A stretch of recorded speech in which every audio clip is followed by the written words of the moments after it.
The vicarage lawn in St. Mary Mead had achieved its annual transformation from a patch of somewhat rebellious grass into a stage for the village's most anticipated social event. Paper bunting fluttered between the apple trees like cheerful gossip made visible, while trestle tables groaned under the weight of sponge cakes, jam tarts, and the collected handicrafts of the parish.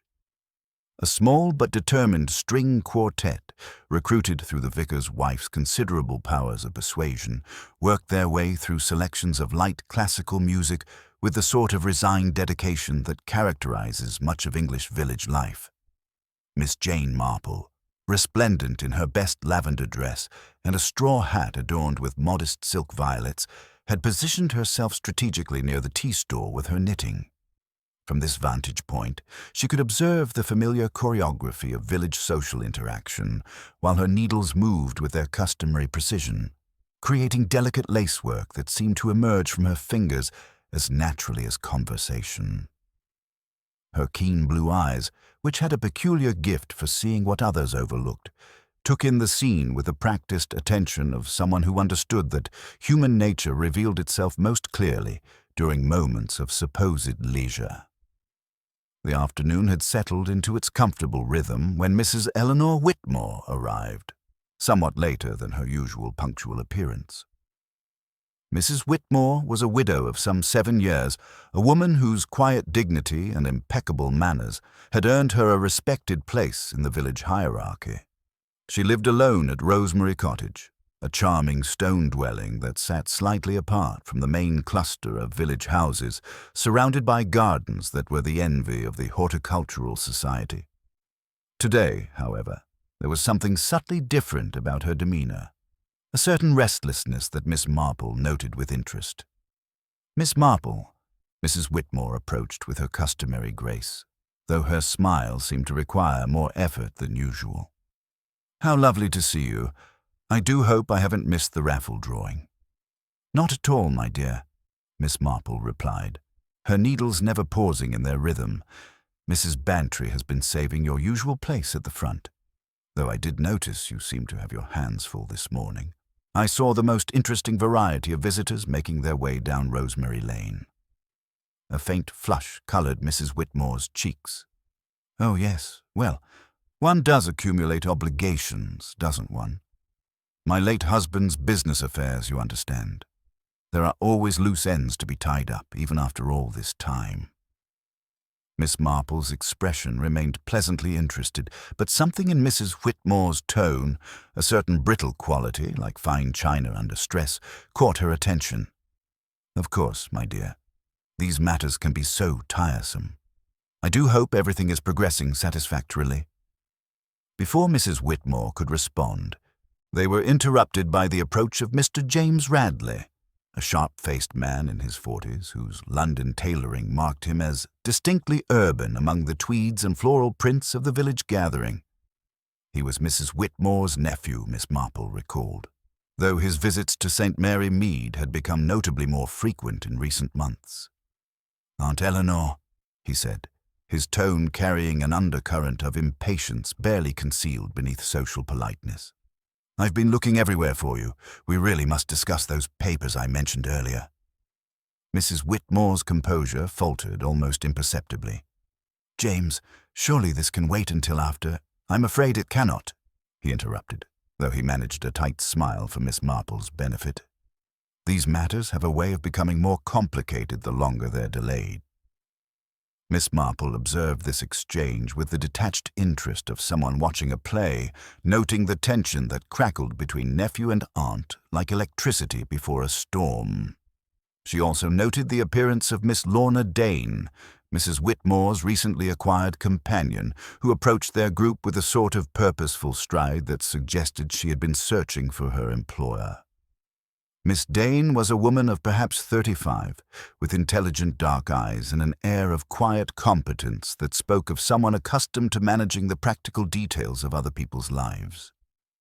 "Mrs. Whitmore," she said, slightly breathless, "I do apologize for interrupting, but there's been a telephone call. Rather urgent, I'm afraid." The color drained from Mrs. Whitmore's face. "A telephone call. but I specifically asked not to be disturbed today unless—" She caught herself, glancing around at the interested faces surrounding her. "That is, I wasn't expecting any calls of importance." Miss Marple's knitting needles continued their steady rhythm, but her attention was now fully engaged. There was something in this little drama that reminded her of other situations she had observed, the way guilt and fear could transform the most ordinary interactions into elaborate performances. "Perhaps," Mrs. Whitmore said with forced brightness, "I should return home to deal with whatever this is. I do hate to leave the fete early, but duty calls, as they say."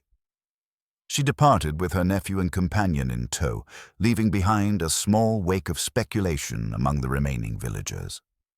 Miss Marple continued her knitting, but her mind was occupied with the curious tableau she had just witnessed. There had been something almost rehearsed about the exchange, as if each participant was playing a role in a drama whose script they had only partially memorized. The afternoon continued its leisurely pace, but Miss Marple found herself glancing frequently toward the lane that led to Rosemary Cottage. When the church clock struck 5 and the shadows began to lengthen across the vicarage lawn, her attention was caught by the sound of hurried footsteps on the gravel path. Miss Dane appeared, her earlier composure replaced by obvious distress. She approached Mrs. Bantry, who was overseeing the dismantling of the cake stall, and spoke in urgent, hushed tones. Miss Marple, whose hearing had remained remarkably acute despite her advancing years, caught fragments of the conversation.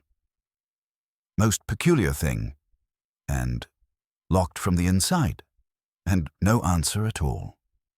Mrs. Bantry's expression grew increasingly concerned as she listened. Finally, she turned to address the small group of volunteers who were helping with the cleanup. "I'm afraid there may be some difficulty at Rosemary Cottage," she announced. "Miss Dane says Mrs. Whitmore returned home over an hour ago, but now there's no response to knocking, and the door appears to be locked from within." A murmur of concern rippled through the group. Miss Marple carefully folded her knitting and rose from her chair with the unhurried movements of someone who had learned that haste rarely improved any situation. "Perhaps," she suggested gently, "we might walk down and see if we can be of assistance. Sometimes these old cottages have their peculiarities. Doors that stick, bells that fail to ring properly. I'm sure there's a perfectly reasonable explanation." As the small group made their way down Rosemary Lane, Miss Marple found herself thinking about the curious sequence of events she had observed that afternoon. There was something about the timing of Mrs. Whitmore's departure, the nature of the urgent telephone call, and the subsequent inability to rouse her that struck a discordant note in the otherwise harmonious symphony of village life. Rosemary Cottage came into view, its stone walls glowing warmly in the late afternoon sun. The garden, usually immaculate, showed signs of recent disturbance, flower beds that appeared to have been hastily searched, and the front gate standing slightly ajar despite Mrs. Whitmore's well-known preference for keeping everything properly secured. Miss Dane led them to the front door. A solid oak affair painted a cheerful blue that seemed to mock the growing sense of unease among the assembled villagers. "I've been knocking for nearly 20 minutes, she explained, her voice tight with worry. "Mrs. Whitmore definitely came home. I saw her enter the house myself, but now there's no response at all, and I can see that the door's bolted from the inside." Mrs. Bantry tried the door handle, confirming Miss Dane's assessment. "Eleanor," she called out, "it's Dolly Bantry. Are you quite all right?" The silence that followed was profound and somehow ominous. Miss Marple stepped closer to the door, her trained ear detecting something that the others had missed, a faint, rhythmic sound from within the house. It was barely audible, a soft tapping that seemed to come from somewhere beyond the front hall. "There," she said quietly. "Do you hear that?" The group fell silent, straining. To listen, the sound came again. A gentle, persistent knocking that seemed to originate from deep within the cottage. "Good heavens," Mrs. Bantry whispered. "It sounds almost as if someone is knocking on the door from the inside." Miss Marple's expression grew thoughtful as she examined the door more closely. Her sharp eyes noted several details that others had overlooked. A small smear of mud near the keyhole despite the dry weather. A thread of dark wool caught on the door frame at shoulder height. And most intriguingly, the faint scent of something burning that seemed to drift from beneath the door. "I think," she said with quiet authority, "that we should send for Inspector Slack immediately, and perhaps Dr. Haydock as well. Something is very much amiss here, and I fear it may be more serious than a simple case of a stuck door or a fainting spell." As if summoned by her words, the mysterious knocking from within the cottage grew more insistent, creating an eerie counterpoint to the peaceful sounds of the English countryside. The assembled villagers exchanged uneasy glances, each beginning to realize that their quiet afternoon at the garden fete had taken a decidedly sinister turn. Miss Marple stood quietly in the gathering dusk, her keen mind already beginning to piece together the curious sequence of events she had observed. In her long experience, she had learned that the most innocent-seeming situations often concealed the darkest secrets, and that human nature, in all its complexity and contradiction, was capable of the most extraordinary deceptions. The mystery of the widow who knocked on her own locked door was about to begin in earnest. News traveled through St. Mary Mead with the efficiency of a well-oiled telegraph system, gathering embellishments as it passed from cottage to cottage. By the time the church bells chimed 6 o'clock, the story of Mrs. Whitmore's mysterious situation had acquired the sort of dramatic flourishes that transform everyday occurrences into village legend. At the post office, Mrs. Pierce held court with the authority of someone who had observed 3 separate visitors to Rosemary Cottage that morning. "Mark my words," she declared to anyone within earshot. "There's more to this than meets the eye. That nephew of hers has been far too attentive lately for a man with his own affairs to manage." Her audience nodded sagely, though none could quite articulate what sinister implications this observation might carry. The Blue Boar had become an impromptu headquarters for masculine speculation. Mr. Briggs, polishing glasses with unusual vigor, pronounced that any gentleman who discussed papers at a garden fete was clearly a man with debts pressing upon him. Tom Roper, whose brief employment with a solicitor had given him an air of legal authority, suggested darkly that wills had been known to disappear under mysterious circumstances. The retired sergeant at the corner table favored the burglar theory, noting that locked doors were often a criminal's way of buying time after the deed was done. Miss Marple, meanwhile, had returned to her cottage where she set the kettle to boil and allowed her mind to wander through the afternoon's curious events. The memory that surfaced was of a charwoman in Gloucester who had been accidentally locked in a broom cupboard. The woman had knocked steadily for an hour before anyone remembered that the spring latch yielded to pressure from an unexpected angle. There had been that faint scent of burning, too, which might mean nothing more than forgotten toast, though woolen items had a way of scorching before they properly caught fire. Her contemplation was interrupted by the arrival of Inspector Slack, whose heavy footsteps on the garden path announced his presence before his knock echoed through the cottage. He was accompanied by Dr. Haydock, whose medical bag and worried expression suggested that the situation at Rosemary Cottage had taken a decidedly serious turn. "Miss Marple," Inspector Slack began without preamble, "we need to gain entry to Mrs. Whitmore's cottage immediately. Miss Dane has provided a spare key, and frankly, we can't wait any longer for a natural explanation." The small procession that made its way back to Rosemary Cottage had grown to include most of the afternoon's concerned observers. Miss Dane led them to the kitchen door, her hands trembling slightly as she retrieved the key from beneath the 3rd flower pot. Mrs. Whitmore was very particular about her privacy, she murmured, as if apologizing for the intrusion even under these circumstances.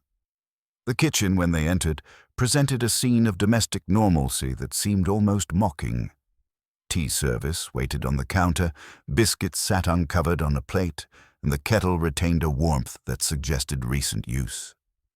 Everything indicated a woman who had expected to return to her tasks within minutes. "Mrs. Whitmore," Dr. Haydock called as they moved through the cottage. "We're here to help." They found her in the front parlor, seated in her favorite armchair with her hands folded peacefully in her lap, facing the door as if she had been expecting visitors.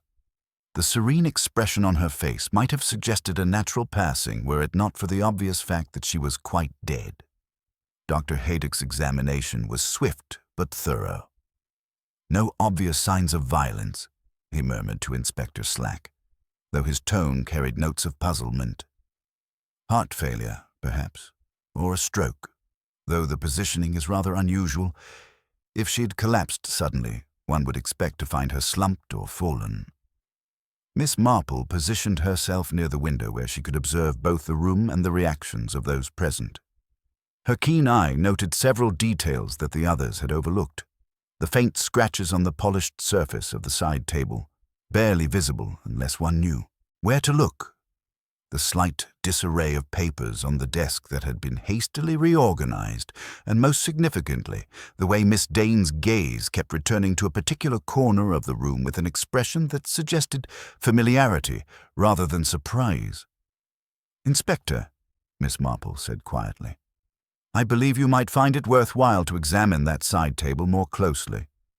Mrs. Whitmore appears to have left us something of a message." The discovery of the scratched markings transformed the atmosphere from concern to genuine alarm.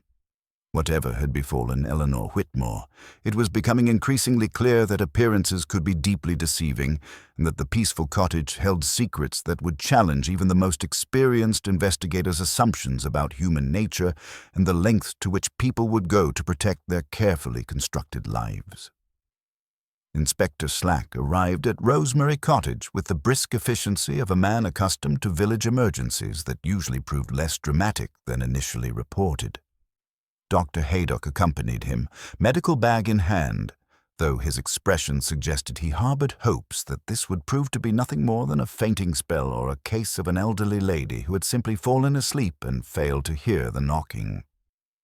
Miss Dane led them to the kitchen door with trembling hands, retrieving the spare key from beneath the third flower pot, with the sort of reluctance that suggested she was violating a sacred trust. "Mrs. Whitmore was most particular about her privacy," she murmured, as if the circumstances might somehow excuse this necessary intrusion. The kitchen presented a tableau of interrupted domesticity that struck Miss Marple as oddly theatrical. Tea service waited on the counter with the precision of a stage set, biscuits arranged on a plate with mathematical regularity, and the kettle retaining just enough warmth to suggest recent use. Everything indicated a woman who had expected to return to her afternoon routine within minutes, yet something in the very perfection of the arrangement felt deliberately composed. They found Mrs. Whitmore in her front parlor, seated in her favorite chintz armchair, with her hands folded peacefully in her lap, facing the door as if she had been expecting visitors. The expression on her face carried a serenity that might have suggested natural passing, were it not for the unmistakable stillness that spoke of death rather than sleep. Dr. Haydock's examination was thorough but gentle, his practiced hands checking for the obvious signs while his trained eye noted the subtler details that might prove significant. "No immediate evidence of violence," he reported quietly to Inspector Slack. "The positioning is rather curious, though. If she'd suffered a sudden cardiac event, one would expect to find her slumped or perhaps fallen. This suggests she had time to compose herself, which is unusual in cases of acute distress." Miss Marple positioned herself near the window where the afternoon light provided the best vantage point for observation. Her keen eye immediately detected several details that others had overlooked. Faint scratches on the polished surface of the side table, barely visible unless one knew precisely where to look. A slight disarray of papers on the writing desk that had been hastily reorganized. And most tellingly, the way Miss Dane's gaze kept returning to a particular corner of the room with an expression that suggested familiarity rather than surprise. "Inspector," Miss Marple said with characteristic gentleness, "I believe you might find it worthwhile to examine that side table more closely. Mrs. Whitmore appears to have left us something of a message." The scratches, when properly illuminated by Inspector Slack's torch, formed a pattern that defied immediate interpretation. They appeared to be deliberate markings rather than accidental damage, shallow gouges that might have been made with a hairpin or the point of a brooch. The marks seemed to form partial letters, though their meaning remained tantalizingly unclear. "Could be anything," Inspector Slack muttered with the skepticism of a man who had seen too many cases where people read significance into perfectly ordinary occurrences. A few scratches don't necessarily constitute a dying message. Their examination was interrupted by the sound of hurried footsteps on the gravel path, followed by James Radley's arrival. His appearance was somewhat disheveled, his usually immaculate London tailoring showing signs of haste, and his face bore an expression that seemed to combine genuine grief with something that might have been relief. "Aunt Eleanor," he said simply, and for a moment his careful composure cracked to reveal what appeared to be authentic emotion. He moved to examine the scene with a sort of systematic attention that suggested familiarity with the room's usual arrangement.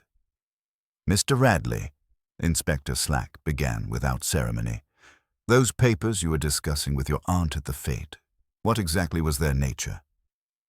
The question produced a defensive response that seemed disproportionate to its apparent innocence. "Family business, Inspector. Legal matters that required attention. My aunt had been somewhat dilatory about certain administrative requirements, and I was merely encouraging her to address them before they became more complicated." Miss Marple noted the careful precision of this explanation, the sort of answer that provided information while revealing nothing of substance. She observed also that his examination of the writing desk appeared systematic rather than random, suggesting intimate knowledge of its contents and organization. Dr. Haydock's more detailed examination revealed additional puzzling elements.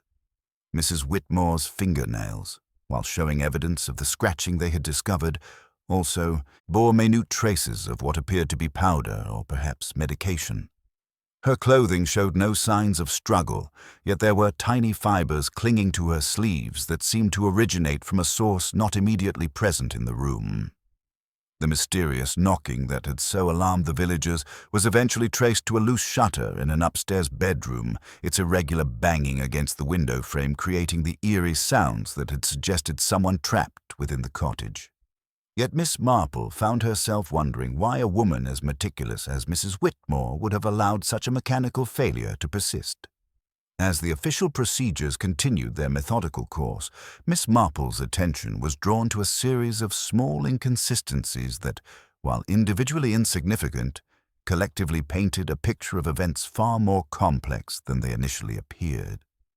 The unused tea service, despite Mrs. Whitmore's legendary devotion to her afternoon ritual, the subtle disorder in a room that was typically maintained with museum-like precision, and the curious behavior of those who claimed to know the deceased best, all contributed to a growing sense that appearances could be profoundly deceiving. The accumulation of these details convinced Miss Marple that Eleanor Whitmore's death, however peaceful it might seem, concealed secrets that would challenge even her considerable understanding of human nature. In her long experience, she had learned that the most carefully constructed facades often concealed the darkest truths, and that ordinary people, when driven by desperation or fear, were capable of extraordinary deception. The mystery of the widow who knocked on her own locked door was revealing itself to be far more intricate than anyone had initially suspected, and Miss Marple settled herself to observe the unfolding drama with the patience of someone who understood that truth, like the finest needlework, emerged only through careful attention to the smallest details. Inspector Slack approached the investigation with the methodical determination of a man who preferred village mysteries to resolve themselves into comprehensible patterns. His experience had taught him that most apparent complications dissolved under the application of systematic questioning and common sense, leaving behind motives as predictable as the changing seasons. By morning, the village had crystallized its theories with the efficiency of a well-organized committee. At the post office, Mrs. Pierce presided over speculation with the authority of someone who controlled the flow of information. She announced to her captive audience of stamp purchases that no urgent telephone calls had passed through the exchange that afternoon. despite Miss Dane's claims to the contrary. This revelation rippled through the queue like a stone dropped in still water, each person adding their own interpretation to the growing collection of suspicious circumstances.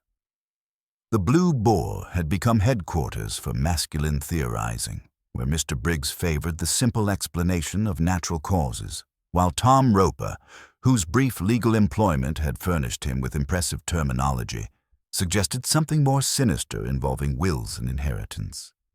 The retired sergeant at his corner table maintained that strangers on bicycles were invariably connected to criminal enterprises, a theory that gained traction when the gardener, Mr. Sims, reported such a visitor 2 days prior. Inspector Slack established himself at Rosemary Cottage with the patient thoroughness that characterized his approach to official duties. He interviewed Miss Dane first, noting her trembling hands and carefully rehearsed responses. Her account of the urgent telephone call began to unravel under gentle questioning, revealing itself as a message relayed at the fete rather than a direct communication, though Mrs. Bantry's subsequent testimony contradicted even this modified version. James Radley presented himself with the composed grief of a bereaved nephew, though Miss Marple detected something theatrical in his performance. His explanation of the afternoon's business involved Mrs. Whitmore's sudden decision to sell Rosemary Cottage, a revelation that seemed conveniently timed to provide motive for their heated discussion. My aunt had become increasingly concerned about the burden of maintaining such a large property, Radley explained with practiced sincerity. I was merely trying to help her understand the practical implications of such a significant decision. She was somewhat sentimental about the house, which made rational discussion difficult.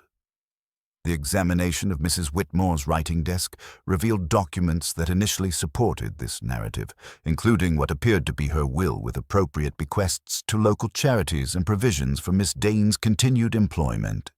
However, Miss Marple's trained eye immediately detected inconsistencies that others had overlooked. The ink on certain signatures appeared fresher than documents supposedly prepared weeks earlier, and the penmanship showed subtle variations from Mrs. Whitmore's usual careful script. Dr. Haydock's medical observations added another layer of contradiction to the emerging picture. Radley's claims about his aunt's arthritis affecting her writing ability were contradicted by the examination of her hands, which showed no signs of the joint inflammation or deformity associated with such conditions. The discovery of Mrs. Whitmore's handbag provided the most intriguing evidence yet uncovered. Hidden in an inner compartment was a folded note written in her distinctive hand. The truth about the garden party. E.W., followed by the beginning of an address that had been hastily crossed out. The ink matched a fresh smudge on her index finger, suggesting the note had been written shortly before her death. Miss Marple positioned herself near the window where afternoon light illuminated details others had missed. She observed the faint scratches on the side table with renewed interest, noting their deliberate rather than accidental nature. More significantly, she detected minute fibers clinging to Mrs. Whitmore's sleeves that seemed to originate from a source not immediately present in the room, and a thread of dark wool caught on the doorframe that suggested recent passage. The village had already convicted James Radley in its collective judgment, finding his financial motives and pressing behavior sufficient explanation for any tragedy that might have befallen his aunt. Mrs. Price Ridley pronounced him guilty of avarice, while others nodded sagely at the familiar pattern of greedy relatives and elderly victims. However, Miss Marple remained profoundly skeptical of such convenient conclusions. Her long experience had taught her that human nature revealed its true complexity only under careful observation, and that the most dangerous secrets often hid behind the most innocent appearances.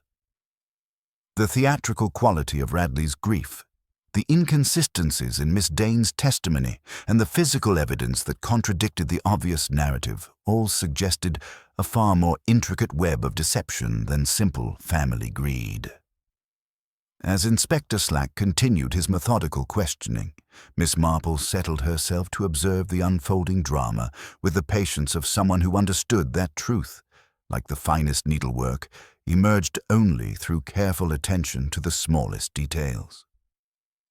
The mystery of Eleanor Whitmore's death was revealing layers of complexity that would challenge even her considerable understanding of human nature and the extraordinary lengths to which ordinary people would go to protect their carefully constructed lives.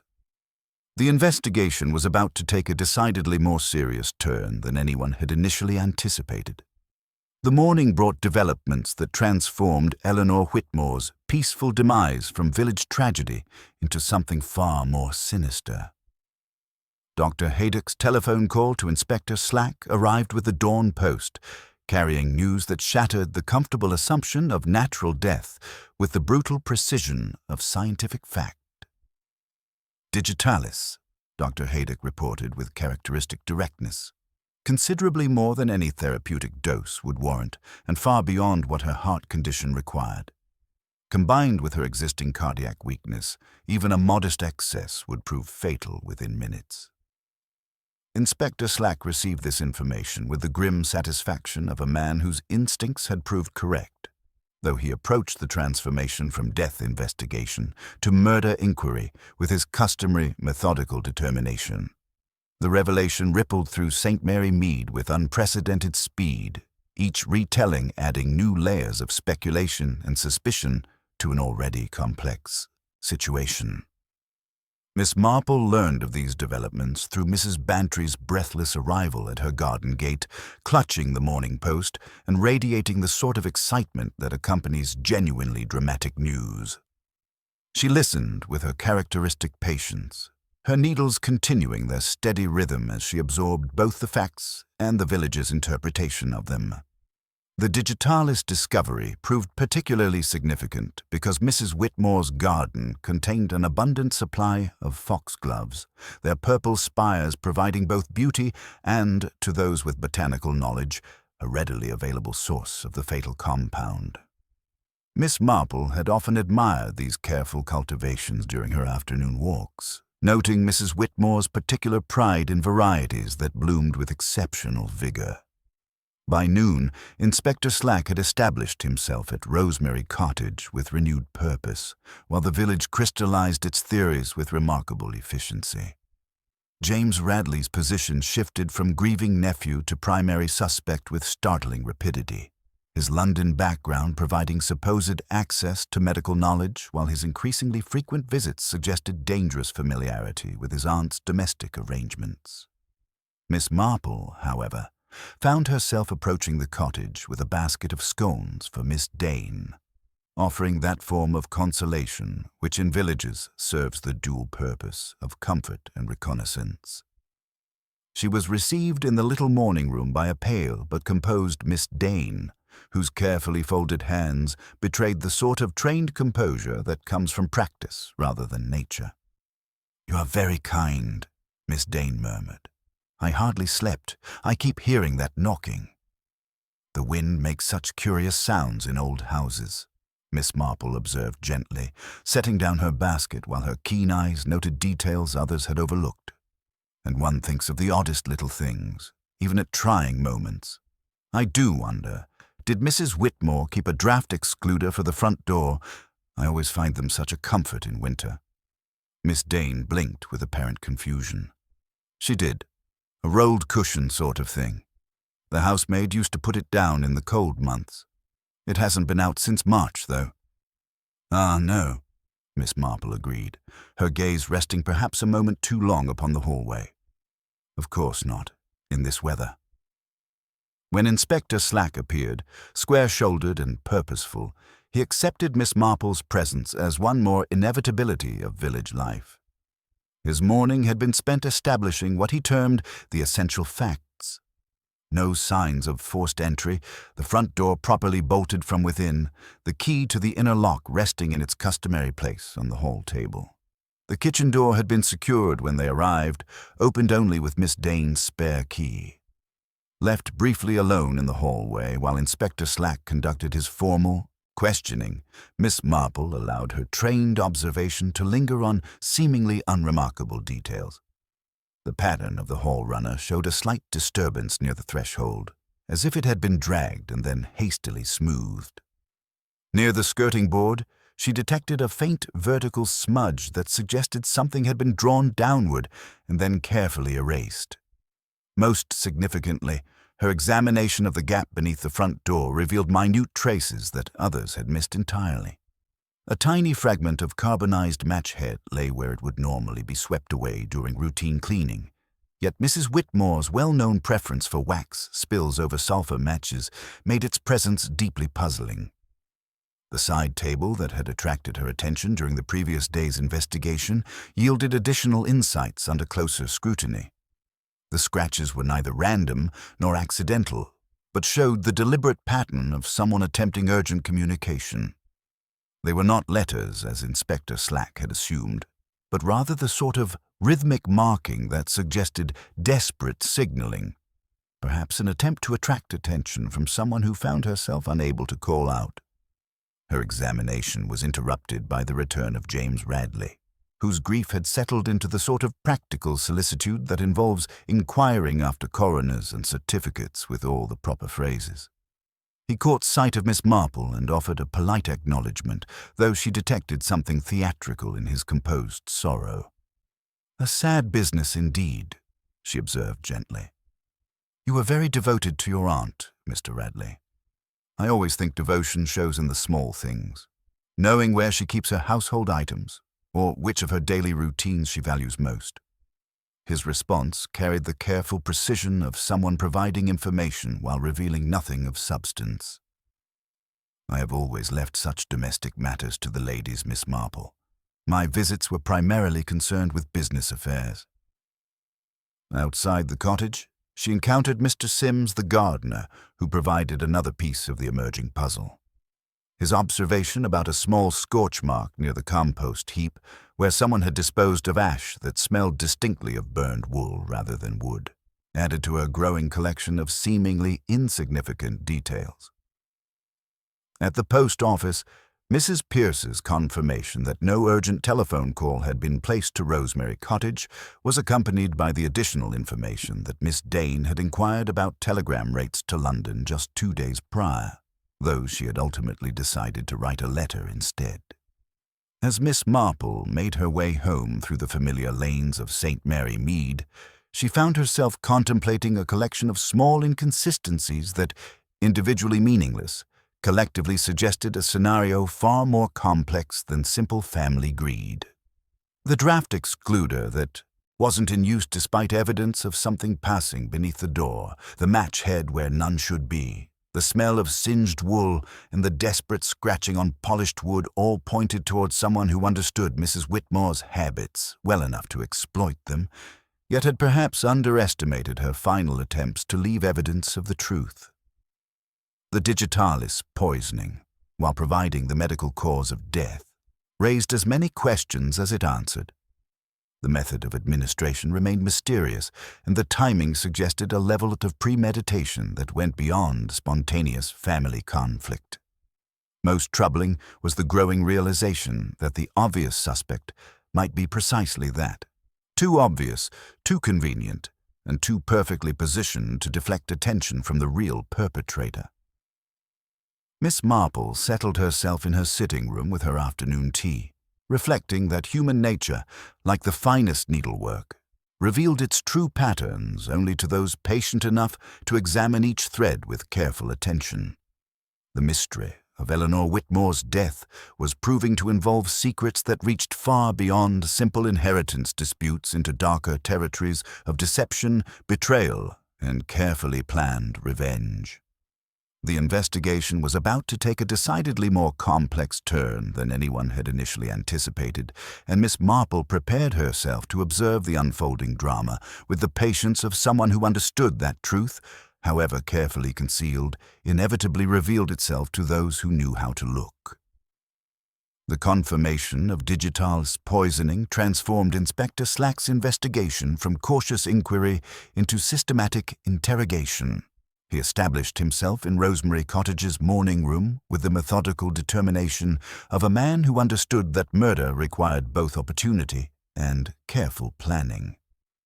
The village's comfortable speculation about natural causes had evaporated overnight, replaced by the sort of nervous energy that accompanies genuine scandal.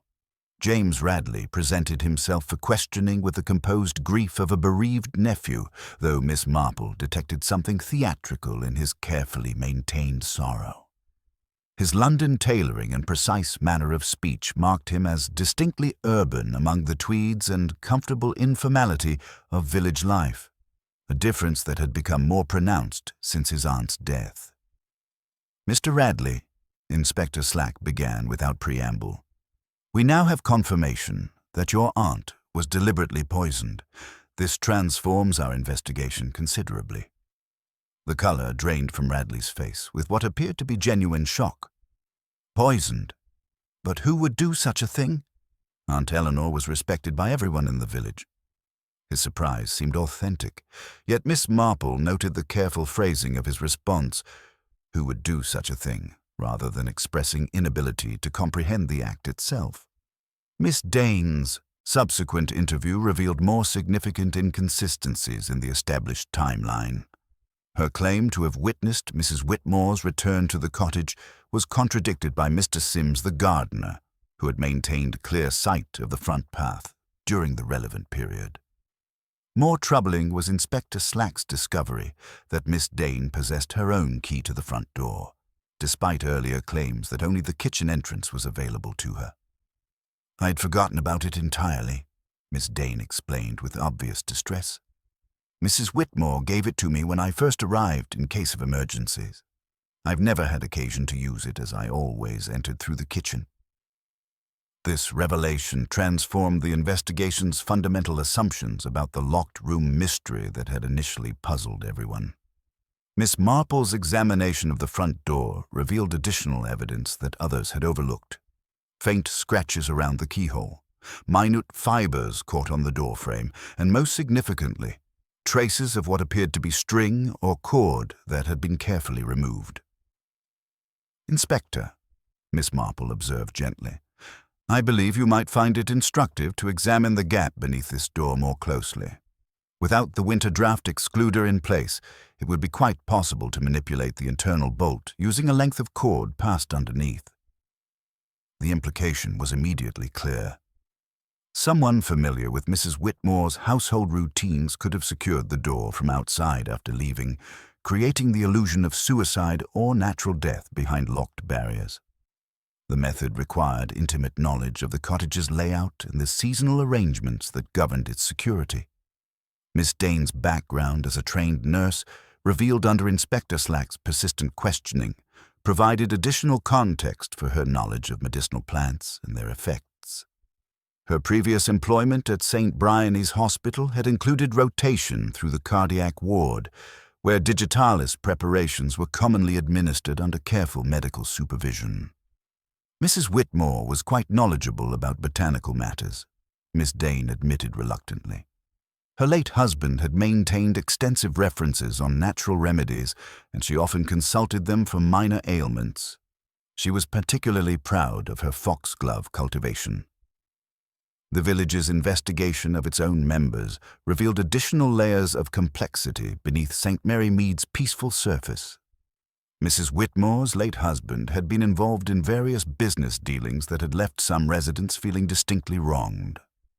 Old grievances about property transactions and business contracts provided a backdrop of simmering resentment that had been carefully concealed beneath the veneer of village respectability.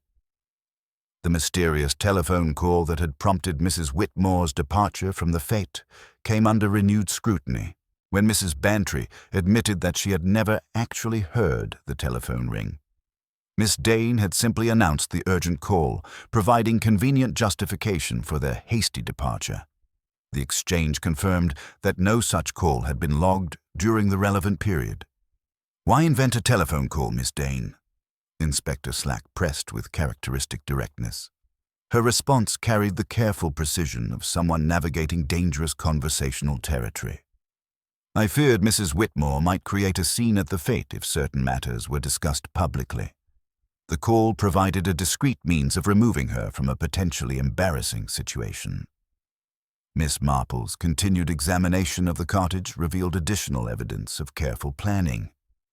The scratches on the side table appeared to be deliberate markings rather than random damage, suggesting Mrs. Whitmore's desperate attempt to leave some form of message. More significantly, traces of burned material near the kitchen hearth indicated that someone had carefully destroyed evidence, though minute fragments remained to tell their story. As afternoon shadows lengthened across Rosemary Cottage, the investigation had revealed a web of deception far more complex than simple family greed. Multiple suspects possessed both motive and opportunity, while the method of murder demonstrated intimate knowledge of the victim's habits and vulnerabilities.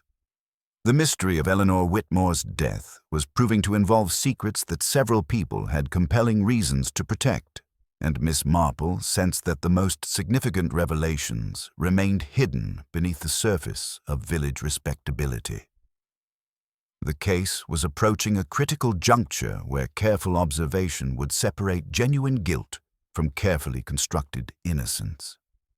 The morning brought news that transformed the investigation from methodical inquiry into urgent crisis.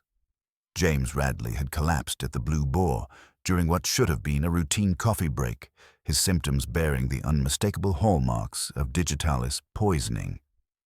Dr. Haydock's swift intervention had prevented a second fatality, but the implications rippled through St. Mary Mead with the force of a seismic shock. Inspector Slack arrived at the inn to find Radley propped against pillows in the best bedroom, pale but conscious, his earlier composure replaced by the shaken awareness of someone who had narrowly escaped death. The irony was not lost on anyone present that the primary suspect had become the second victim, effectively demolishing the convenient theory that had satisfied the village's need for simple explanations. The coffee was ordered specifically for Mr. Radley, Mr. Briggs reported with obvious distress. Miss Dane came in asking after a charity basket for Mrs. Bantry, then mentioned that Mr. Radley would take coffee, strong, when he arrived. She seemed to know his preferences quite well. Miss Marple, who had positioned herself near the scene with her customary discretion, noted several details that others had overlooked. The abandoned coffee cup bore traces of granular residue that suggested something had been dissolved into the liquid after brewing. More significantly, a used match lay beside the settle, its head crumbled to reveal the distinctive black residue of burned chemicals rather than simple wood. The search of Rosemary Cottage that followed revealed evidence that painted an increasingly damning picture of calculated deception. In Miss Dane's modest room, the hooks that should have held her nurse's cloak and cap stood conspicuously bare. The kitchen hearth yielded ash, containing the unmistakable remnants of burned wool, while the garden showed fresh scorch marks where someone had hastily destroyed additional evidence. The cloak would have provided protection while handling the foxgloves, Dr. Haydock observed grimly. Someone with medical training would know the importance of avoiding skin contact with digitalis-containing plants during preparation. Miss Dane's background, revealed under Inspector Slack's persistent questioning, added troubling context to these discoveries. Her departure from St. Bryony's Hospital had involved discrepancies in medication records, specifically concerning digitalis preparations that had been signed out but never administered to patients. The hospital's discreet handling of the matter had allowed her to secure employment with Mrs. Whitmore without full disclosure of these professional difficulties. However, the investigation took an unexpected turn when Mrs. Bantry arrived with information that shifted the focus from purely medical motives to something far more personal. Mrs. Whitmore's most treasured possession, a Victorian gold locket containing a photograph from the Great War, had vanished without trace. This was no ordinary piece of jewelry, but a deeply sentimental item that Eleanor had worn daily for decades. She never removed that locket, Mrs. Bantry insisted with the authority of 50 years' friendship. It contained a photograph of her first love, lost at the Somme. She would have died before parting with it voluntarily. Miss Marple's examination of Mrs. Whitmore's bedroom confirmed this assessment. The locket's usual place on the bedside table was empty, yet other, more valuable jewelry remained untouched. The selective nature of this theft suggested someone seeking to eliminate evidence of a specific secret rather than pursuing general gain. "I did notice Mrs. Whitmore touching the locket frequently at the fete," Miss Marple observed gently. "She seemed particularly protective of it during her conversation with Mr. Radley, almost as if it represented something she was determined to preserve." Under renewed questioning, Miss Dane's composure began to crack. She admitted to seeing Mrs. Whitmore examining the locket with obvious distress several weeks earlier, though she claimed ignorance of its contents or significance. However, her inability to meet Inspector Slack's gaze suggested knowledge she was reluctant to share. The scratches on the side table, previously dismissed as random damage, acquired new significance in light of these revelations. Miss Marple's careful examination revealed they formed a deliberate pattern, possibly Mrs. Whitmore's desperate attempt to indicate the locket's importance when she realized her situation had become dire. James Radley's recovery allowed him to provide additional context that further complicated the emerging picture. Aunt Eleanor had been receiving anonymous letters, he revealed reluctantly. They referenced something called "the truth about the garden party" and demanded money for continued silence. She was terrified, but determined to resist the blackmail. This revelation cast the afternoon's events in an entirely different light. Mrs. Whitmore's hasty departure from the fete, the invented telephone call, and her subsequent death all suggested a carefully orchestrated plan to silence someone who possessed dangerous knowledge. The missing locket might contain evidence of whatever secret the blackmailer sought to exploit. Miss Dane's role in these events was becoming increasingly clear, though the full extent of her involvement remained tantalizingly opaque. Her medical knowledge provided means, her position in the household offered opportunity, and the missing locket suggested a motive that went beyond simple employment security into darker territories of personal desperation. As evening shadows lengthened across St. Mary Mead, the investigation had revealed a web of deception involving blackmail, medical expertise, and carefully planned murder. The mystery of Eleanor Whitmore's death was proving to involve secrets that someone had been willing to kill to protect. Secrets somehow connected to a treasured locket and memories of love lost in a war that had ended decades earlier. Miss Marple settled herself for the evening with the growing conviction that the truth lay not in the obvious motives of inheritance and employment, but in the hidden connections between past and present that gave ordinary objects extraordinary significance. The challenge would be determining exactly what secret the locket contained and why its revelation had been worth committing murder to prevent. The case was approaching its climax, and Miss Marple sensed that the final revelations would prove as shocking as they were inevitable. The morning brought a peculiar stillness to St. Mary Mead, the sort of watchful quiet that settles over a community when ordinary assumptions have been shattered beyond repair. James Radley's near-fatal poisoning had transformed the investigation from village tragedy into something far more sinister, and Miss Marple found herself contemplating the curious psychology of someone desperate enough to attempt murder twice within days. Inspector Slack had established his command post at the vicarage, where Mrs. Bantry's parlour provided both privacy and the comfortable atmosphere that encouraged confidential revelations. Miss Marple, however, preferred her own methods of investigation, beginning with a careful examination of seemingly insignificant details that others had overlooked entirely. Her first discovery came at Rosemary Cottage's front door, where the brass letterbox revealed traces that told their own story. Beneath the flap, a faint smear of candle soot mingled with tiny red granules caught in the screw head. Sealing wax, applied recently and clumsily. Eleanor Whitmore had used sealing wax precisely once each year for Christmas correspondence, yet someone else had employed it within recent weeks for purposes that required unusual secrecy. Mr. Sims, the gardener, appearing with his customary deference, provided additional context when Miss Marple's gentle questioning revealed his observations of a mysterious cyclist. "2 nights last week, miss. kept his cap low, put a paper through, and rode off quiet-like. Local bicycle, too.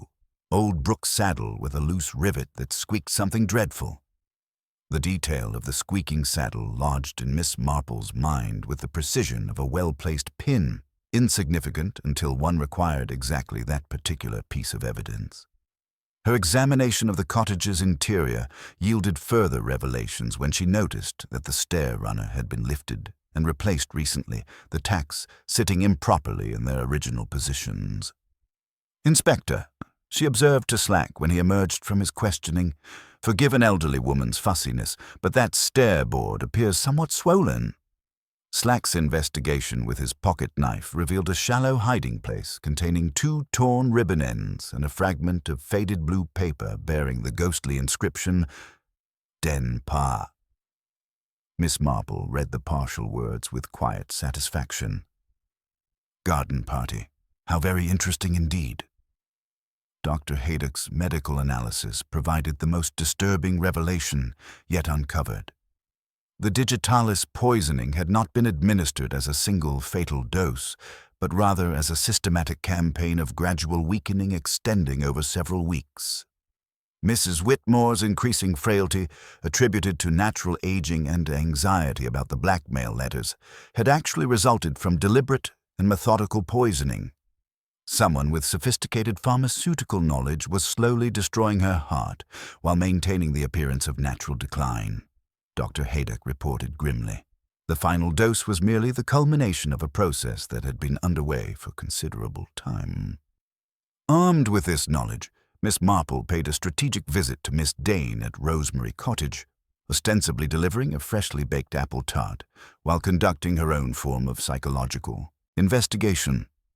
She found the companion surprisingly composed, though brittle in her self-possession. Such a terrible shock about Mr. Radley. Miss Marple began with characteristic gentleness. "One wonders how anyone could be so cruel. And to think you were so thoughtful as to arrange his coffee preferences at the Blue Boar." Miss Dane's hands clenched almost imperceptibly in her lap. "I merely passed along his usual order, Miss Marple. He always takes his coffee strong." "Indeed," Miss Marple mused, her keen eyes noting the subtle tension. Just as Mrs. Whitmore was so particular about her daily routines, her medication schedule, for instance, and that precious locket she wore constantly.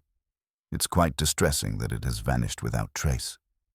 The reaction was immediate and telling. Miss Dane stiffened visibly, her breathing becoming shallow while a faint flush colored her cheeks. "I know nothing of any locket, Miss Marple. Mrs. Whitmore kept her valuables in her bedroom." "So she did," Miss Marple agreed, allowing her words to carry particular weight. "And yet it is the only item of value missing. Not the diamond brooch nor the pearl necklace. Just that simple, sentimental locket. One would almost think its contents were more valuable than its gold." During her subsequent visit to the recovering James Radley, Miss Marple employed similar psychological pressure, presenting him with roses while observing his reactions to carefully chosen phrases. When she mentioned betrayal and the missing locket, she detected the subtle tightening of his jaw and the almost imperceptible clenching of his hands beneath the bed sheets. As evening approached, Miss Marple implemented her most strategic maneuver. Speaking to Mrs. Bantry, in a voice carefully modulated to carry precisely the required distance, she announced, "Dolly, dear, would you be so good as to tell people the locket has been found?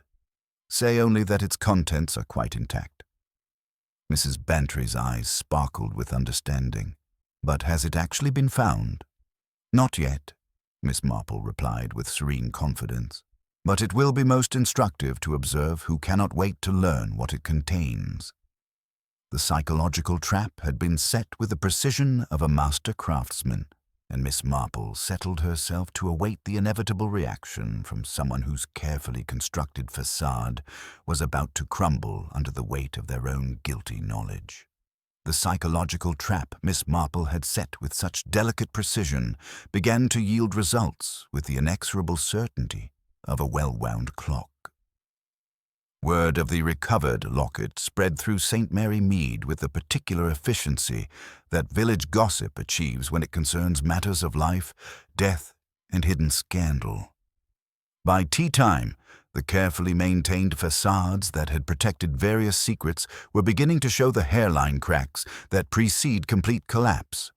Miss Dane was among the first to respond, appearing at Mrs. Bantry's door with a sort of breathless urgency that suggested genuine panic, poorly disguised beneath social politeness. Her inquiry about the locket's condition carried the desperate edge of someone whose entire future hung upon the answer, though she attempted to frame her interest as mere concern for Mrs. Whitmore's sentimental possessions. "I do hope it wasn't damaged during its absence," Miss Dane said with forced casualness, her hands betraying her anxiety through their constant fidgeting. Mrs. Whitmore was so particular about that old photograph from the war, though I confess I never quite understood why she treasured it so deeply. Just a young man in uniform, after all.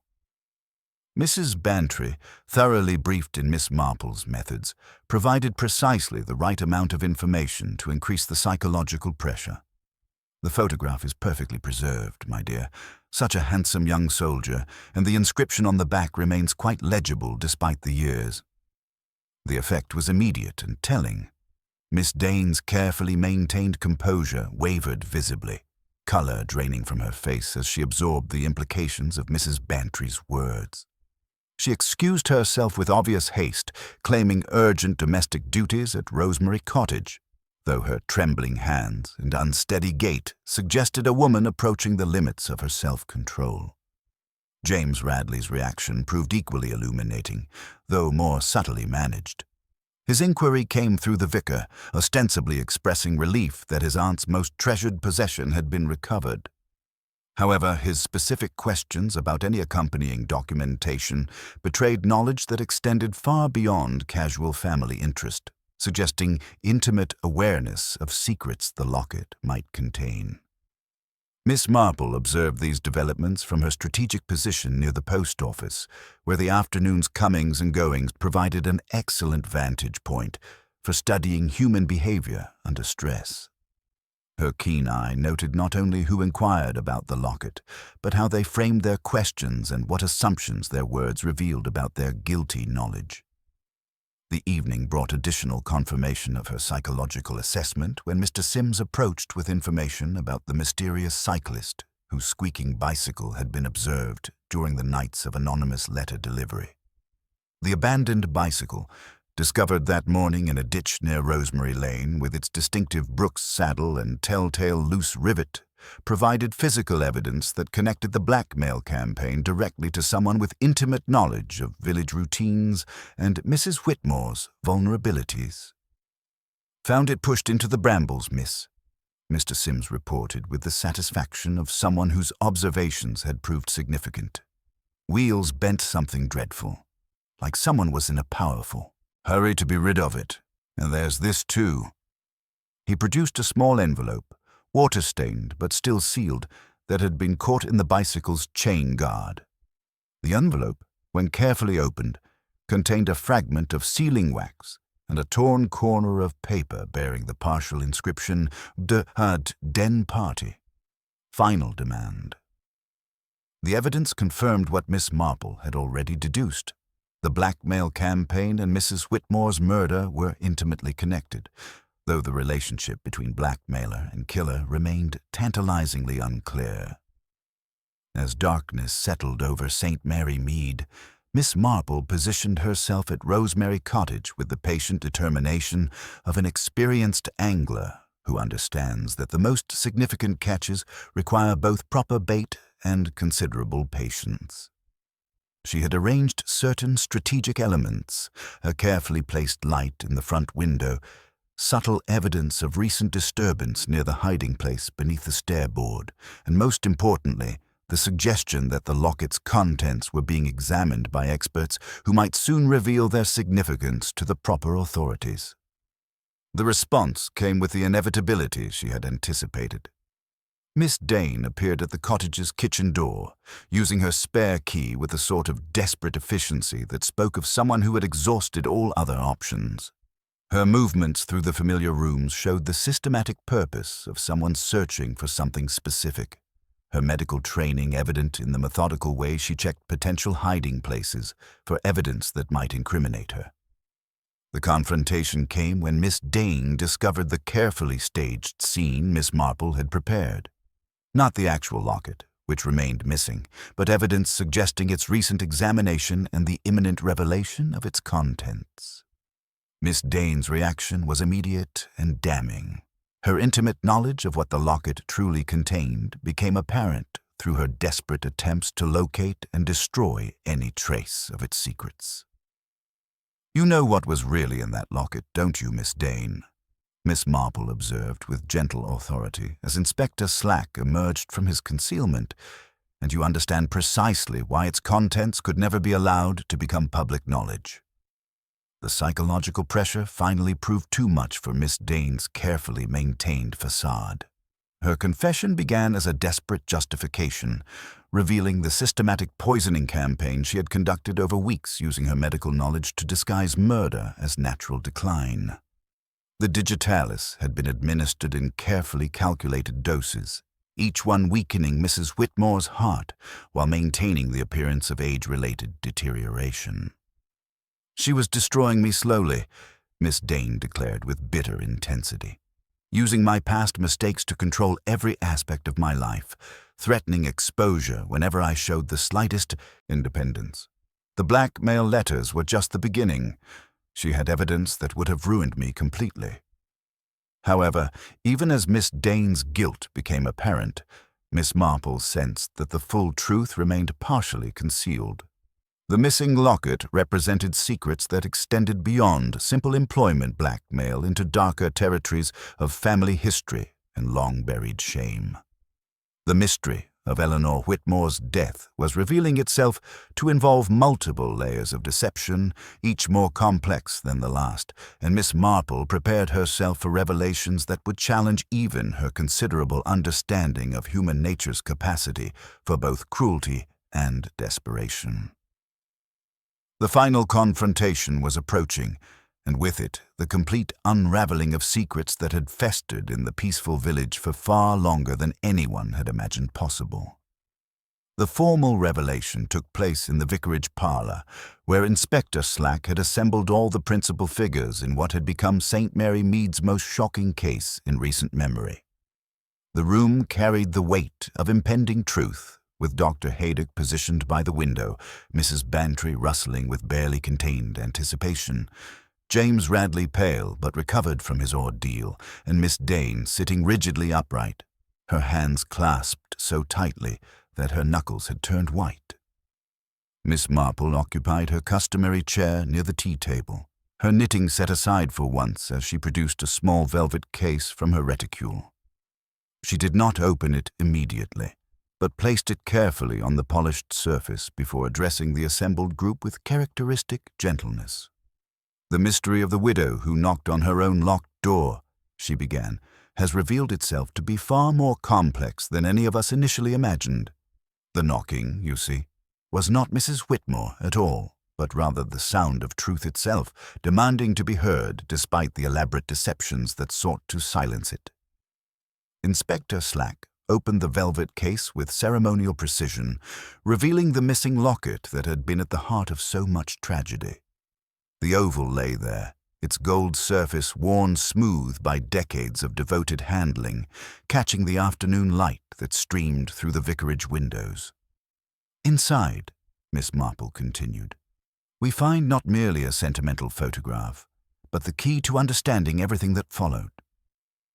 The locket opened to reveal a handsome young soldier in uniform, his eyes bright with the confidence of youth. On the reverse, in Mrs. Whitmore's distinctive handwriting, was inscribed, "St. Mary Mead Garden Party, July 1915, for our son, James. E.W." The silence that followed was profound and telling. James Radley's breath caught audibly, his eyes flying to Miss Marple's face before darting away as color surged and retreated in his cheeks. When he finally spoke, his voice carried a nakedness that was entirely without theatrical artifice. "She never told me," he whispered. "All these years, and she never told me I was her son." Miss Marple's expression softened with genuine compassion. "She might have at last, Mr. Radley, but circumstances had become too complicated and trust had been poisoned by deception on all sides." She turned her attention to the technical aspects of the case, her voice becoming more businesslike as she addressed Inspector Slack. "The locked door mystery, Inspector, tells a very plain story once one understands the seasonal arrangements of the household. In summer, the draft excluder is put away, leaving a gap beneath the front door. Miss Dane, with her intimate knowledge of Mrs. Whitmore's domestic routines, used this to her advantage." Miss Marple gestured toward the evidence that Inspector Slack had collected. A length of cord, stiffened with candle wax and singed at one end, explains the charred match head we found on the doormat. The cord was passed beneath the door, looped around the interior bolt, and then pulled tight from outside to secure the lock. The wool fibers caught on the doorframe match Miss Dane's missing nurse's cloak, while the ash residue in both the hearth and the compost heap tells us where the evidence was hastily destroyed. Miss Dane had remained silent throughout this exposition, but now she stirred with the restless energy of someone whose carefully constructed world was collapsing. "I did not kill her for that," she said in a voice barely above a whisper, gesturing toward the locket. "I never knew about Mr. Radley's parentage until after she was dead. Mrs. Whitmore was blackmailing me about something entirely different." Her confession emerged in fragments, revealing the systematic campaign of poisoning that had preceded the dramatic events at Rosemary Cottage. She discovered my difficulties at St. Bryony's Hospital, the medication discrepancies, the patient who died because of my negligence. She used that knowledge to control every aspect of my employment, threatening exposure whenever I showed the slightest independence. Dr. Haydock's medical expertise provided crucial context for understanding the murder method. "The digitalis was administered over several weeks," he explained grimly.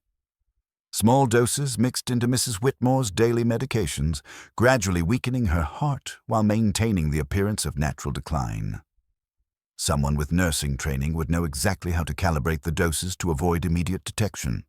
Miss Marple nodded approvingly at this analysis.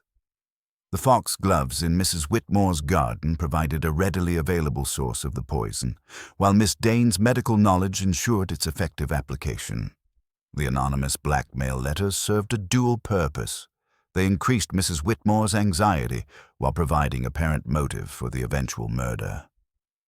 James Radley's role in the tragedy proved more complex than simple: inheritance, greed.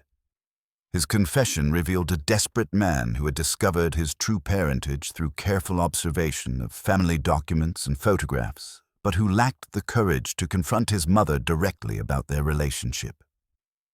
"I wrote the letters," he admitted with obvious shame. "I thought if I could pressure her about other matters, she might eventually reveal the truth about my birth. I never intended for it to lead to murder." His voice broke slightly as he continued. "I only wanted her to acknowledge me as her son. The attempted poisoning at the Blue Boar represented Miss Dane's desperate gambit to eliminate the one person who might expose her crimes. When Mr. Radley began asking questions about the locket and his aunt's papers, I panicked," she confessed. "I thought he might have discovered my role in her death, so I prepared the digitalis-laced coffee as a means of silencing him permanently." Inspector Slack's methodical questioning revealed the final details of the elaborate deception. The mysterious knocking that had so alarmed the villagers was indeed the loose shutter that Mr. Sims had mentioned, its irregular banging creating an eerie soundtrack to the tragedy unfolding within the cottage. Miss Dane had counted on this natural explanation to deflect attention from her carefully orchestrated crime. As the formal procedures concluded, and the participants in this village tragedy were led away to face the consequences of their actions, Miss Marple reflected on the waste of lives, destroyed by secrets that need never have remained hidden. Eleanor Whitmore's death had resulted not from simple greed or professional desperation, but from the complex interplay of family shame, hidden parentage, and the sort of psychological manipulation that transformed ordinary people into instruments of destruction. The village absorbed the scandal with the resilience that characterizes English rural communities, though conversations at the post office and the Blue Boar would center on these revelations for months to come. Mrs. Pierce declared that sealed letters had always been a bad sign, while the retired sergeant maintained that bicycles should never be trusted after dark.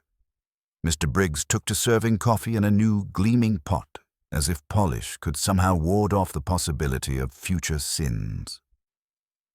Miss Marple returned to her cottage garden as the shadows lengthened across St. Mary Mead, settling herself among her roses with the melancholy satisfaction of someone who understood that justice, while served, could never fully repair the damage caused by human nature's capacity for both cruelty and self-deception.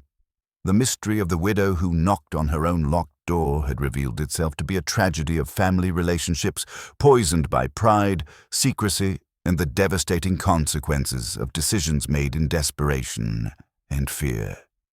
In her long experience with the darker aspects of human nature, Miss Marple had learned that the most innocent-seeming situations often concealed the deepest secrets, and that ordinary people, when driven by desperation or shame, were capable of extraordinary deception.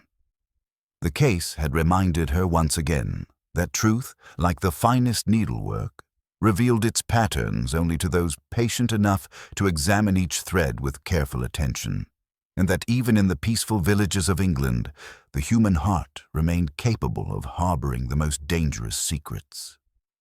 The gentle knocking of truth upon the doors of deception would always, eventually, demand to be heard. The week following the revelations at the vicarage brought to St. Mary Mead the peculiar quiet that settles over a community after its comfortable assumptions have been thoroughly shattered. The village resumed its familiar rhythms with a deliberate normalcy that fooled no one, least of all Miss Marple, who observed from her garden gate how profoundly the events had altered the social landscape beneath its peaceful surface. The legal aftermath. Inspector Slack departed for the county town with Miss Dane in custody, her composed demeanor having finally cracked under the weight of her systematic deceptions. The trial that followed provided months of scandalous entertainment for the surrounding villages, though the details revealed in court painted a picture more tragic than sensational. Miss Dane received a life sentence for the premeditated murder of Eleanor Whitmore, her medical expertise having been perverted into an instrument of calculated death rather than healing. James Radley faced charges for his role in the blackmail campaign, though the court showed mercy given the extraordinary circumstances of his parentage discovery and genuine grief. He received a suspended sentence and substantial fine, punishment tempered by recognition that his desperate letters had been motivated by a son's longing for acknowledgement rather than simple greed. The revelation of his true relationship to Eleanor had provided the recognition he had desperately sought, yet it came wrapped in circumstances so tragic that the knowledge brought more anguish than satisfaction. The disposition of Rosemary Cottage. Eleanor Whitmore's will, properly witnessed and unremarkable in its generosity, bequeathed Rosemary Cottage to a charitable trust for the benefit of retired nurses, a final irony not lost on those who understood the manner of her death. James Radley, as her acknowledged son, inherited her personal effects in a modest sum, though he chose to return immediately to London, unable to bear the weight of memories and revelations that the cottage represented. The locket that had been at the heart of so much tragedy was quietly returned to James with Miss Marple's discreet approval. He did not wear it, but kept it in a drawer where he would sometimes examine the photograph of the young soldier who had been his father, seeing in that confident face the genetic heritage he had never known he possessed. The village's adaptation. At the post office, Mrs. Pierce announced with characteristic authority that sealing wax had always struck her as an encouragement to unnecessary secrecy. Her morning cues now included whispered discussions about the importance of proper communication between family members, though she took care to avoid any suggestion that her own extensive correspondence might require similar scrutiny. Mr. Briggs at the Blue Boar instituted new procedures for serving beverages, pouring coffee at the table under the customer's direct observation, a practice that amused most patrons while providing reassurance to those whose trust in domestic arrangements had been permanently shaken. The retired sergeant approved of these precautions, noting that vigilance in small matters often prevented larger disasters. The garden at Rosemary Cottage underwent systematic transformation under Mr. Sims's careful attention. The foxgloves that had provided both beauty and poison were removed entirely, replaced by sensible chrysanthemums that carried no associations with deliberate death. He disposed of the abandoned bicycle after repairing its wheel and oiling the squeaking saddle, transforming an instrument of anonymous menace into harmless transportation. The deeper changes. Mrs. Bantry confessed to Miss Marple a profound sense of unease that persisted despite the resolution of the case. To think, Jane, that Eleanor was being slowly poisoned for weeks, right here amongst us, while we all attributed her decline to natural causes. It makes one wonder what other secrets might be hidden behind our most respectable facades. Dr. Haydock, whose medical expertise had proved crucial to solving the case, reflected grimly on how professional knowledge could be corrupted by desperation and fear. The doses were calibrated with remarkable precision, he had observed.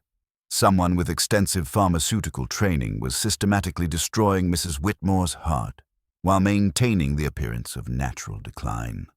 It demonstrates how even the most beneficial skills can be weaponized by human desperation. Miss Marple's reflections. As winter settled over St. Mary Mead, Miss Marple found herself contemplating the complex moral questions raised by the case while working on a piece of delicate lacework in her sitting room. The mystery of the widow who knocked on her own locked door had revealed itself to be far more than a simple tale of murder and inheritance. It was a profound illustration of how secrets, maintained too long in isolation, could grow poisonous enough to destroy everyone they touched.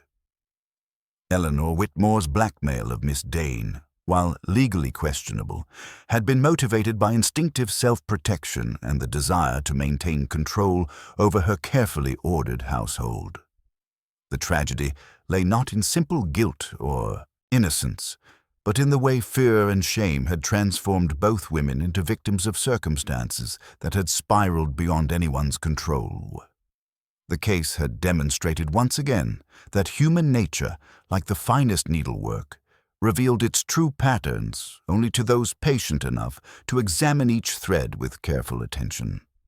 The most dangerous secrets were often those that festered in darkness, growing more destructive with each passing year until they poisoned not only those who harbored them, but everyone within their reach.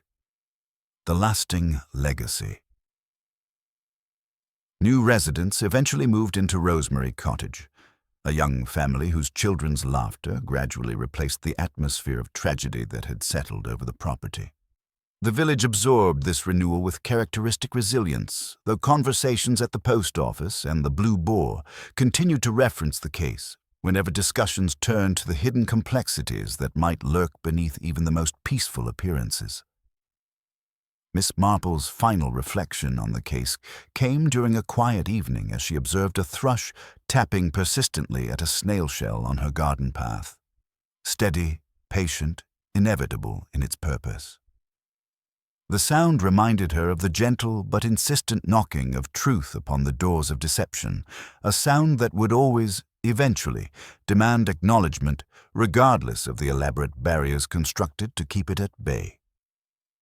In her extensive experience with the darker aspects of human nature, she had learned that conscience, like that persistent thrush, would continue its patient work until even the most carefully constructed facades crumbled under the weight of their own contradictions. The mystery of Eleanor Whitmore had reminded her that, even in the most peaceful of English villages, the human heart remained capable of harboring the most dangerous secrets, and that justice, while eventually served, could never fully repair the damage caused by pride, fear, and the terrible isolation of shame carried alone through decades of careful deception. The case had ended, but its lessons would endure in the collective memory of St. Mary Mead, a permanent reminder that truth, however carefully concealed, possessed a patience that would outlast even the most determined efforts to silence it forever. The first snowdrops appeared along the hedgerows of St. Mary Mead before the last whispers about Rosemary Cottage had quite faded from village consciousness. Spring brought with it the peculiar renewal that English villages experience with particular grace, as if nature herself conspired to heal wounds left by human tragedy, though the scars remained visible to those who knew where to look. Miss Marple observed this transformation from her garden, where early roses bloomed with unusual vigor, their beauty unmarred by knowledge of how flowers could be perverted into instruments of death. Her knitting had progressed into a delicate lace shawl, each stitch a meditation on the complex patterns that governed human behavior, patterns that revealed themselves only to those patient enough to examine each thread with careful attention. The legal aftermath had concluded with the efficiency that characterized Inspector Slack's methodical approach to justice. Miss Dane received a life sentence for the premeditated murder of Eleanor Whitmore, her medical expertise having been perverted into an instrument of calculated death rather than healing. The trial provided months of scandalous entertainment for surrounding villages, though the psychological complexity revealed in court painted a picture more tragic than sensational.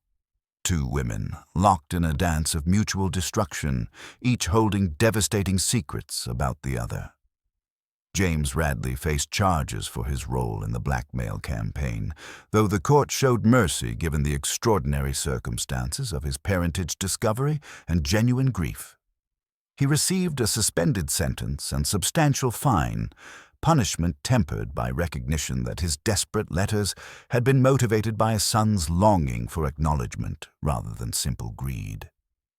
The revelation of his true relationship to Eleanor had provided the recognition he had desperately sought, yet it came wrapped in circumstances so tragic that knowledge brought more anguish than satisfaction.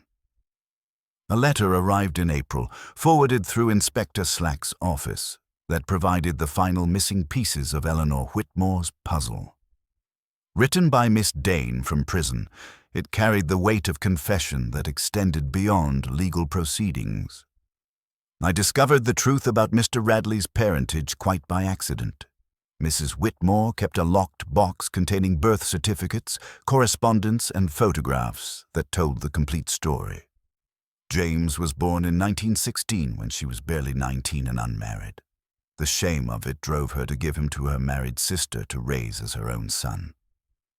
The village absorbed these revelations with characteristic resilience, though conversations at the post office and Blue Boar now carried new depth, a tacit understanding that appearances could be profoundly deceiving. Mrs. Pierce developed a marked cough whenever anyone requested sealing wax, yet kept a stick for Christmas because habits, like ivy, cling where they can.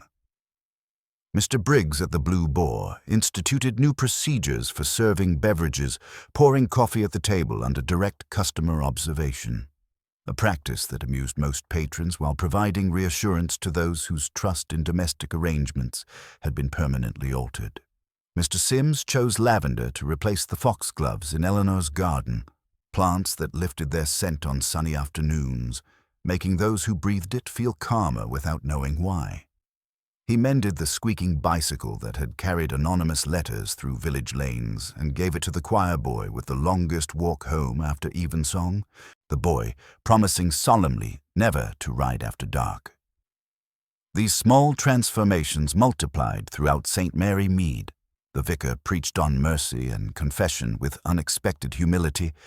Two sisters who had not spoken since 1938 walked arm in arm from matins, and a widow new to the village found kindness in Eleanor's charitable bequests that turned pride to gratitude.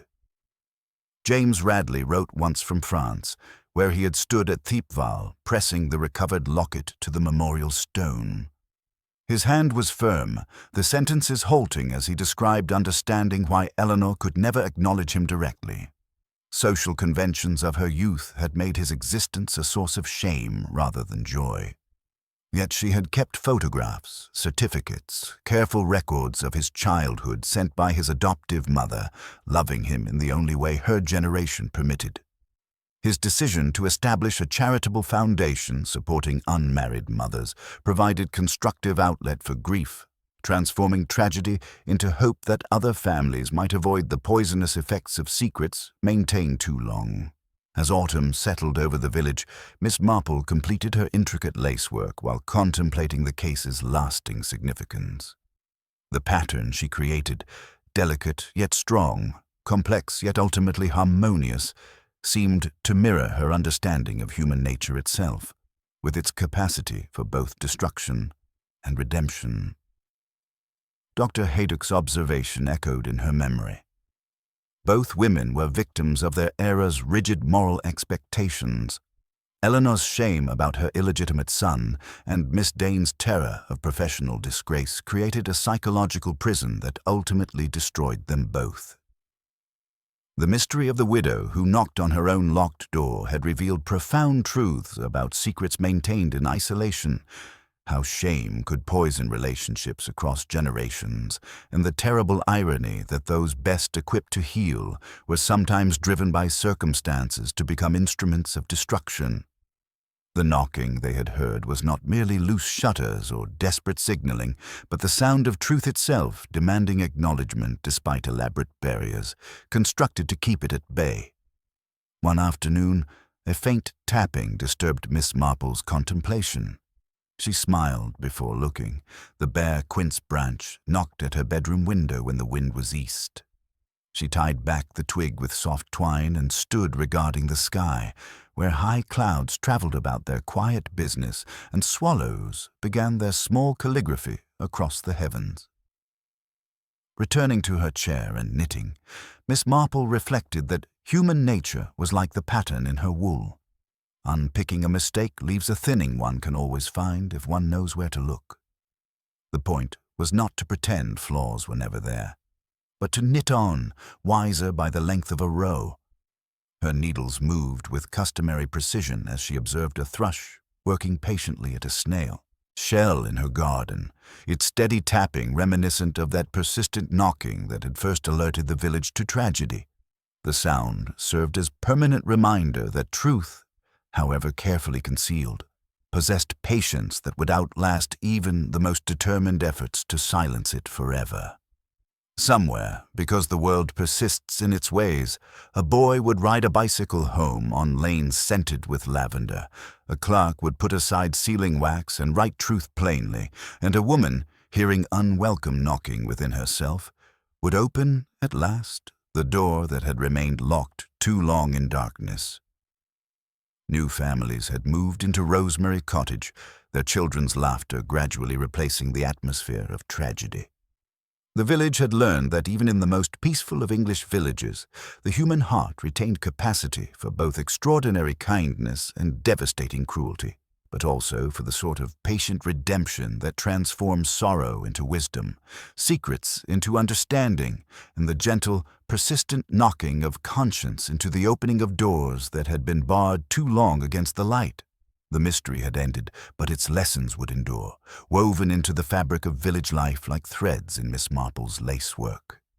Delicate yet strong, complex yet ultimately creating something beautiful from the raw materials of human experience, forever intertwined in the endless pattern of life itself, where truth, like that persistent thrush, continues its patient work until even the most carefully constructed facades yield to its gentle but inexorable demand for acknowledgement.